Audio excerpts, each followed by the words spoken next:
ายมันบุญบ่เถิงห่างกันคนละสานมาส่งเจ้าสำนีคอยถึงที่ฝันคอยเจ้าสุขีคอยสมดังหวังเขามันเป็นพยาเหมาะสมกับนางนาลีบ่มีดอกเงินต้องให้เจ้าได้จำได้ใจบ่มีรถไงรถลู่ให้เจ้าได้ขี่ได้สายมีมุนมรดกพ่อแม่มาคือหัวใจมีเอาไว้เบิ่งแย่งกันก็เท่านั้นเขามีแต่เงินล้านแต่ตัวไอ้มีแต่เงินแสนเขามีแต่คำหวานหวานและสวมนิ้วนางเจ้านั้นด้วยวงแหวนให้เป็นคนทั่วไปบ่มีปัญญาเลี้ยงเจ้าในชีวิตเงินทองเขาหลากหลายเลือกได้ในสิ่งที่เจ้าคิดสากูนาคงซื่นบ้านกินปลาตูมานหอมหวนเจ้าคงจะซื่นใจได้อยู่กับสิ่งที่คู่ควรวันนี้คงปีกายเคยมีเจ้าอยู่เคียงข้างตอนนี้เจ้าหายไปบ่ฮู้ว่าไปอยู่เคียงนางตัวคอยยังเฝ้าคอยนอนฝันละเมอฮอดเจ้าตลอดเคยมีเจ้าข้างกายตอนนี้บ่มีตัวเจ้าไว้บอกตามตรง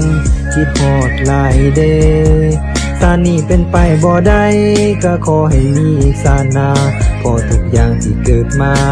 กฎเกณฑ์ของเวลาก็แล้วแต่กรรมแต่เวรมันเป็นบุญภาสนีไอ้มันบุญบ่เถิงห่างกันคนละสานมาส่งเจ้าสำนีคอยถึงที่ฝันคอยเจ้าสุขี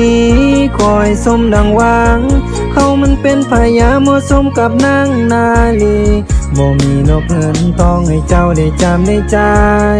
บ่มีรถไงรถลู่ให้เจ้าได้ขี่ได้สายบ่มีมุนมรดกพ่อแม่มาคือหัวใจมีเอาไว้แบ่งแย่งกันก็เท่านั้น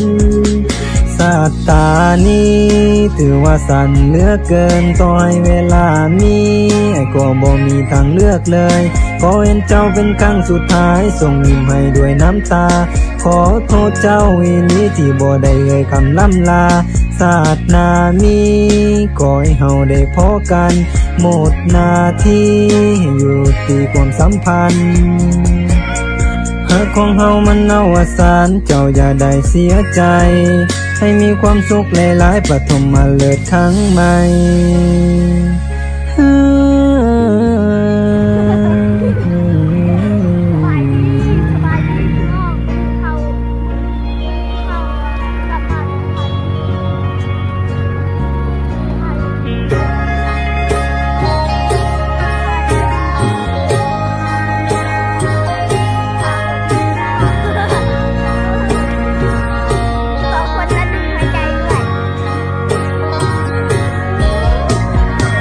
มันบุญบ่เถิงห่างกันคนละสานมาส่งเจ้าสำนี